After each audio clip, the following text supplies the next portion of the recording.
रात का ठीक 12 बज चुका था। हवाओं में अजीब सी खामोशी तैर रही थी। गांव के बाहरी छोर पर बने बड़े हवेली जैसे मकान में मैं बर्तन धोने के बाद थकी हुई बैठी थी। मेरा नाम सुजाता है। उम्र बस 22 साल की। मगर हालातों ने जिंदगी का बोझ ऐसे कंधों पर डाल दिया था जैसे कई जन्मों का सफर हो चुका हो। पानी से भीगे हाथों पर साबुन की झाग अभी भी बाकी थी, मगर थकान इतनी ज्यादा थी कि हाथ धोने की हिम्मत भी नहीं बची थी। आंगन के बीचों बीच रखी पुरानी लकड़ी की चारपाई पर मैंने अपना दुपट्टा डाल दिया और चुपचाप कोने में जाकर बैठ गई। अक्सर ऐसा होता था कि दिन भर के काम के बाद शरीर टूट जाता था, मगर नींद मेरी आंखों से कोसों दूर भाग जाती थी।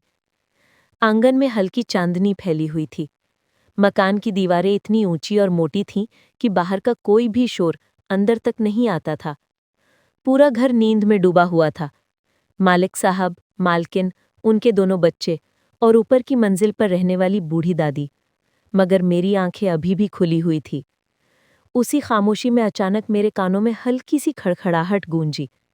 दिल ने धड़कना तेज कर दिया। मैंने गर्दन उठाकर देखा तो किचन से पीली सी रोशनी झांक रही थी। उस समय वहां रोशनी देखकर मैं चौंक गई, क्योंकि रात के इस पहर तक तो सब सो चुके होते थे। मैंने धीरे से अपनी आंखें मल लीं, जैसे भ्रम हो रहा हो, मगर नहीं, वो सच था। किचन में कोई था। मैं दबे कदमों से आगे बढ़ी और दरवाजे की ओट से झांकने लगी। सामने का नजारा देखकर मेरी सांसें थम गईं। वहां मालकिन सविता देवी खड़ी थी। उनके हाथ में एक तांबे का बर्तन था जिसमें से भाप उठ रही थी। वो चूल्हे पर रखा खाना गर्म कर रही थी। मेरे मन में तुरंत सवाल उठा, इतनी रात गए खाना कौन खाता है? सब तो सो चुके हैं। मालकिन जल्दी जल्दी उस बर्तन को उतारकर एक बड़ी ट्रे में रखने लगी। उनके चेहरे पर अजीब सी बेचैनी थी, मगर आंखों में सुकून की हल्की झलक भी थी।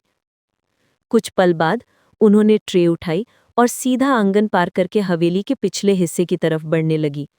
वहां एक पुराना तहखाना था। मेरा दिल धक धक करने लगा। उस तहखाने में तो मैं अक्सर झाड़ू पोछा करती थी। वहां केवल टूटी फूटी कुर्सियां, पुराना सामान और कबाड़ रखा था। कभी कोई जाता ही नहीं था। मैंने देखा, मालकिन ने सावधानी से लोहे का पुराना दरवाजा खोला। दरवाजा खुलते ही चर्रराहट की आवाज गूंजी। मैं ठिठक गई। सविता देवी ट्रे उठाकर अंदर चली गई। कुछ ही देर बाद नीचे से हल्की सी खांसने की आवाज आई, जैसे कोई बीमार आदमी पड़ा हो। मेरे रोंगटे खड़े हो गए। आखिर तहखाने में कौन है? कुछ पल बाद दरवाजा फिर बंद हुआ। अब खामोशी लौट आई। मालकिन खाली हाथ ऊपर की ओर चली गई। उनके चेहरे पर थकान तो थी, मगर आंखों में अजीब सा संतोष था, जैसे किसी छुपे फर्ज को निभा कर लौटी हों। मैं अपनी चारपाई पर बैठी कांप रही थी। दिल कह रहा था कि जाकर देखो कि नीचे क्या है, मगर दिमाग डराता था कि अगर पकड़ी गई तो नौकरी से हाथ धो बैठोगी। रात भर नींद नहीं आई। बार बार वही नज़ारा आंखों में घूमता रहा। मालकिन का खाना लेकर तहखाने में जाना और खाली हाथ लौट आना। सुबह जब सूरज की किरणें आंगन में पड़ी, मैंने चुपके से तहखाने के दरवाजे की तरफ देखा। बाहर से सब सामान्य था। कोई हलचल नहीं, बस पुराना ताला। मगर रात का राज मेरी आंखों के सामने अब भी ताज़ा था। दिन बीता जैसे तैसे, मैं अपने कामों में लगी रही, मगर मेरा ध्यान बार बार उस तहखाने की तरफ चला जाता। नाश्ते के वक्त जब मैं किचन में रोटी सेंक रही थी, सविता देवी वहां आई। उनके चेहरे पर वही हल्की मुस्कान थी, जैसे कुछ छुपाना उनकी रोजमर्रा की आदत हो। मेरे दिल में आग सी जल उठी। आखिर तहखाने में कौन है? कोई कैदी, कोई बीमार, या कोई ऐसा राज जिसे दुनिया से छुपाया गया है? मुझे अपनी माँ की नसीहत याद आई, बेटी, बड़े घरों में बहुत राज होते हैं, उनमें झांकने की कोशिश मत करना, वरना मुश्किल में पड़ जाएगी। मैंने खुद को समझाने की कोशिश की, मगर अंदर की बेचैनी हर पल बढ़ रही थी। उस रात मैंने ठान चुकी थी कि अब चाहे कुछ भी हो, मैं तहखाने का राज जानकर रहूंगी। रात फिर आ चुकी थी। हवेली के आंगन में वही खामोशी पसरी थी। चारों तरफ सन्नाटा, बस बीच बीच में झींगुरों की आवाज। मेरी आंखों में नींद आज भी न थी। दिन भर काम के बाद थकान तो बहुत थी, मगर मन में वही सवालों भर रहा था।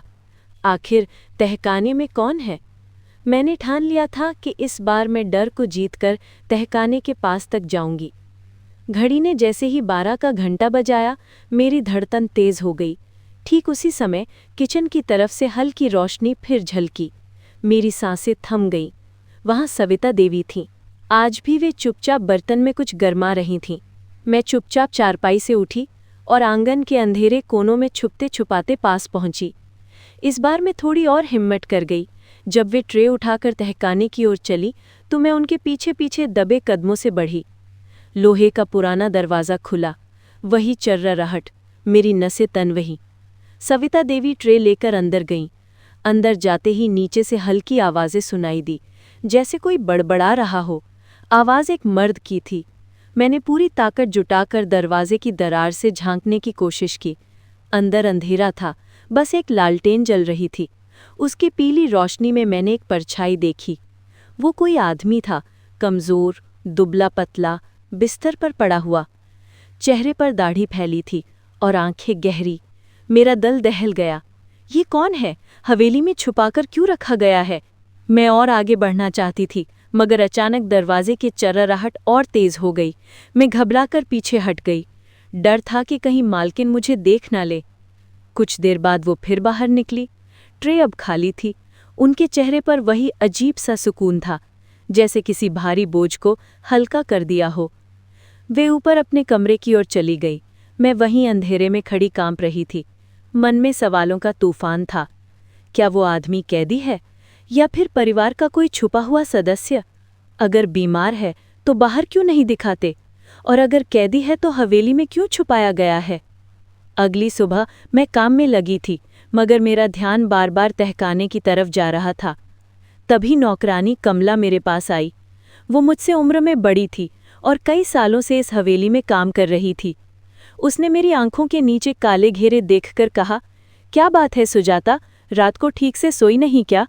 मैंने झिझकते हुए कहा, कमला दीदी, ये तहखाना हमेशा बंद क्यों रहता है? कमला ने तुरंत मेरी ओर देखा। उसकी आंखों में डर था। वो फुसफुसाई, पागल हो गई है क्या? उस जगह का नाम भी मत लेना। वहां जो है उसे भगवान भी बचा नहीं सकता। मैं सन्न रह गई। क्या मतलब? अंदर कौन है? कमला का चेहरा पीला पड़ गया। उसने चारों तरफ देखा कि कोई सुन तो नहीं रहा। फिर धीरे से बोली, बेटी, तू नई है इसलिए तुझे पता नहीं, इस घर में बहुत पुराने राज दबे हैं। ज्यादा जानने की कोशिश मत करना, वरना तुझे ही नुकसान होगा। ये कहकर वो तुरंत चली गई। उसकी बातें मेरे लिए और रहस्यमयी हो गई। मन की बेचैनी और बढ़ गई। शाम ढलते ही हवेली के आंगन में फिर सन्नाटा पसर गया। इस बार मैंने ठान लिया कि अब डर को छोड़कर तहखाने तक पहुंचूंगी। रात को जब सब सो गए, मैं चुपचाप अपने कमरे से निकली। आंगन में चांदनी हल्की थी। मैं दबे कदमों से तहखाने की तरफ बढ़ी। दरवाज़ा बाहर से बंद था, मगर ताले में चाबी लगी हुई थी। ये देख मैं चौंकी। क्या मैं अंदर झांक सकती हूँ? मेरे हाथ कांप रहे थे। मैंने धीरे से दरवाज़ा धकेला। चर्राहट की आवाज़ गूंजी। दिल धड़क उठा। अंदर घुप अंधेरा था। बस कोने में रखी लालटेन हल्की सी जल रही थी। मैं सावधानी से सीढ़ियों से नीचे उतरी।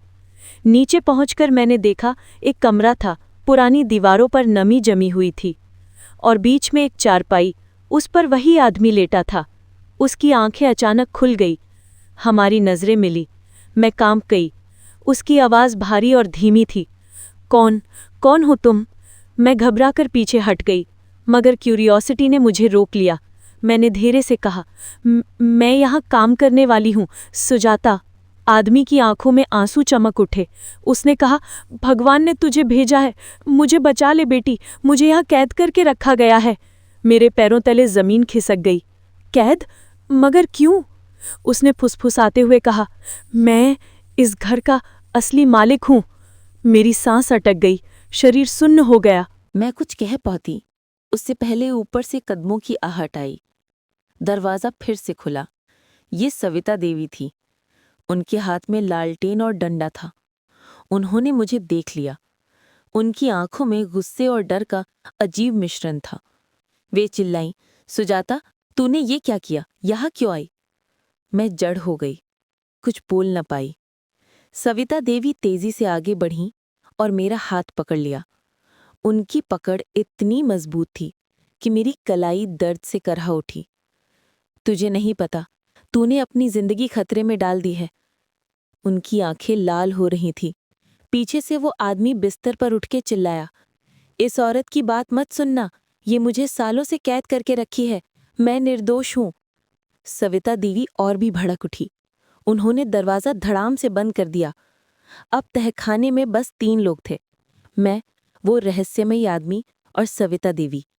और मुझे समझ आ चुका था कि हवेली का राज मेरी सोच से कहीं ज्यादा गहरा है। तहखाने की नमीली दीवारों पर लालटेन की लौ कांप रही थी। छायाएं अजीब अजीब आकार बना रही थी। हवा भारी थी, मानो इस जगह ने सदियों से रहस्य अपने अंदर समेट कर रखा हो। मैं सुजाता उसी तहखाने के बीच खड़ी थी। सामने चारपाई पर बैठा दुबला पतला आदमी और बगल में सख्त चेहरे वाली मालकिन सविता देवी। उनकी आंखों में लाल डोरे थे। गुस्सा और डर दोनों साफ झलक रहे थे। उन्होंने मेरा हाथ कस के पकड़ा हुआ था। सुजाता, उनकी आवाज सख्त और भारी थी। तुझे कितनी बार कहा था कि अपने काम से काम रख, मगर तूने मेरी बात की कद्र नहीं की। मैं कांपते हुए बोली, मालकिन, मैं तो बस। मगर इससे पहले कि मैं कुछ और कहती, चारपाई पर बैठा आदमी जोर से चिल्लाया, बेटी, इसकी बातों में मत आना, ये औरत झूठ बोल रही है, असली सच मैं बताऊंगा। सविता देवी का चेहरा और भी कड़ा हो गया। उन्होंने उसे घूरते हुए कहा, चुप रहो, तुम्हें बोलने का कोई हक नहीं। मेरा दिल जोर जोर से धड़क रहा था। मेरे सामने 2 सच्चाइयां थीं। एक तरफ मालकिन, जिन पर मैं महीनों से भरोसा करती आई थी। दूसरी तरफ वो अजनबी आदमी जो खुद को हवेली का असली मालिक बता रहा था। उस आदमी ने अपनी कांपती आवाज में कहना शुरू किया, बेटी, मेरा नाम रघुनाथ सिंह है। ये हवेली मेरी है, मैं यहाँ का मालिक था, मगर कुछ साल पहले मेरी जिंदगी से सब छीन लिया गया। मैं स्तब्ध होकर सुन रही थी। रघुनाथ आगे बोले, सविता मेरे छोटे भाई की पत्नी है। मेरे भाई ने लालच में आकर मेरे खिलाफ साजिश रची, मुझे जहर देकर मारने की कोशिश की। जब मैं बच गया तो इस औरत ने मुझे यहीं कैद कर लिया, ताकि बाहर दुनिया को लगे कि मैं मर चुका हूं। मेरे शरीर में सिहरन दौड़ गई। क्या ये सच हो सकता है? रघुनाथ की आंखों से आंसू बहने लगे। मुझे कई सालों से इसी तहखाने में रखा गया है। ऊपर हवेली पर अब मेरा भाई और उसकी औरत का राज है। वे खुद को मालिक बताते हैं और मैं यहाँ अंधेरे में अपनी सांसें गिन रहा हूँ। सविता देवी का चेहरा अब भय और गुस्से से तप रहा था।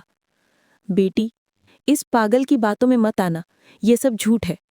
उन्होंने गहरी सांस ली और मेरी आंखों में झांकते हुए बोली, सच ये है कि ये आदमी खून का प्यासा है।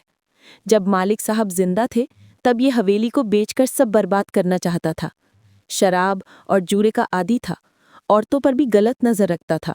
इसीलिए इसके ही परिवार ने इसे यहाँ बंद कर दिया। मेरे सामने अब 2 कहानियां थी। दोनों एक दूसरे को झूठा साबित कर रहे थे। मैं सन्न थी। किस पर विश्वास करूं? रघुनाथ की कांपती आंखों पर या सविता देवी की सख्त आवाज पर? मेरा दिल कह रहा था कि रघुनाथ सच बोल रहा है। उसकी आंखों में वो दर्द था जो झूठा आदमी इतनी आसानी से नहीं दिखा सकता। मगर डर भी था। अगर मैंने उनकी मदद की और सविता सही निकली तो मेरी जान और नौकरी दोनों चली जाती। तभी तहखाने के ऊपर से किसी की कदमों की आवाज आई। सन्नाटा टूट गया। दरवाजा खुला। अंदर आए राजेंद्र सिंह, सविता देवी के पति और इस हवेली के वर्तमान मालिक। उनके हाथ में मशाल थी, चेहरा सख्त और आंखें लाल। उन्होंने मुझे देखा और हैरानी से बोले, ये लड़की यहाँ क्या कर रही है? सविता देवी ने जल्दी से जवाब दिया, मैंने इसे पकड़ लिया है, तहखाने का राज जान गई है। राजेंद्र की आंखें जल उठी। तो फिर इसे भी यहीं रहना होगा। मेरी सांस रुक गई। क्या मतलब? उन्होंने आगे बढ़ते हुए कहा, जो सच जान लेता है वो जिंदा बाहर नहीं जाता। मेरे पैरों तले जमीन खिसक गई। रघुनाथ चारपाई से उठने की कोशिश कर रहे थे। उन्होंने कांपती आवाज में कहा, राजेंद्र, तूने मुझे पहले ही मार डाला है, अब इस मासूम को छोड़ दे। मगर राजेंद्र की आंखों में जरा भी रहम न था। वो मेरी तरफ बढ़े। मैंने डर से पीछे हटने की कोशिश की, मगर तहखाने की दीवारें मुझे घेर चुकी थीं। अचानक रघुनाथ ने अपनी सारी ताकत जुटाकर पास रखी लोहे की छड़ उठा ली और जोर से दीवार पर मारी। धम! आवाज गूंजी। ऊपर से झरझराते कंकड़ और धूल गिरने लगी। सविता और राजेंद्र दोनों भौचक्के के रह गए। मैंने मौका देखकर जोर से चिल्लाया, बचाओ! कोई है क्या बाहर? मेरी आवाज हवेली की आंगन तक गूंज गई। तभी दरवाजे पर किसी ने दस्तक दी। वो थी कमला दीदी, वही पुरानी नौकरानी। वो घबराई हुई अंदर आई। ये सब क्या हो रहा है? मैंने तुरंत उनके सामने सारा सा चुगल दिया। कमला दीदी के चेहरे पर जैसे बरसों का दबा दर्द छलक आया। उन्होंने कांपते स्वर में कहा, हाँ, ये सच है। रघुनाथ बाबू ही इस हवेली के असली मालिक हैं। मैंने अपनी आंखों से देखा था जब इन्हें धोखे से यहाँ लाकर कैद किया गया था, मगर डर के मारे कभी बोल ना सकी। अब राजेंद्र और सविता के चेहरे उतर गए। राजेंद्र ने गुस्से में कमला को धक्का दिया और मुझ पर झपट पड़ा। तूने बहुत बोल लिया। मैंने खुद को बचाने की कोशिश की। इसी बीच रघुनाथ ने छड़ उठाकर राजेंद्र पर वार किया। तहखाने में हंगामा मच गया। लालटेन गिरकर जमीन पर बिखर गई और आग फैलने लगी। धुआं भरने लगा। मैं, कमला और रघुनाथ किसी तरह बाहर निकलने की कोशिश करने लगे, मगर दरवाज़ा अब भी अंदर से बंद था। रघुनाथ ने पूरी ताकत से दरवाज़ा धक्का दिया। धड़ाम! दरवाज़ा टूट गया। हम सब बाहर भागे। पीछे तहखाना धुएं और आग से भर गया। आंगन में अब घर के बाकी लोग भी जाग चुके थे। बच्चे, बूढ़ी दादी और नौकर सब आ गए। रघुनाथ ने सबके सामने अपना सच बताया। कमला ने भी गवाही दी। राजेंद्र और सविता हक्के बक्के रह गए। उनके पास अब कोई सफाई न थी। गांव के लोगों को बुलाया गया। पंचायत बैठी। सबके सामने जब सच आया तो पूरे गांव में हलचल मच गई। रघुनाथ को इंसाफ मिला। हवेली का असली मालिक सामने आ गया। राजेंद्र और सविता को लोगों ने पुलिस के हवाले कर दिया। कुछ ही दिनों बाद हवेली में सब बदल गया। रघुनाथ ने मुझे और कमला दीदी को अपने पास ही रखा। उन्होंने कहा, बेटी, अगर तू उस रात हिम्मत न जुटाती तो मैं शायद हमेशा अंधेरे में कैद रहता। तूने मेरी जिंदगी बचा ली। मेरी आंखों में आंसू भर आए। मैंने आसमान की तरफ देखा। चांदनी पूरे आंगन में बिखरी थी। अब वो हवेली अंधेरों का नहीं बल्कि उजालों का घर बन चुकी थी। और मेरे दिल में एक ही बात गूंज रही थी, सच चाहे जितना गहरा दबा हो, एक दिन बाहर आकर ही रहता है।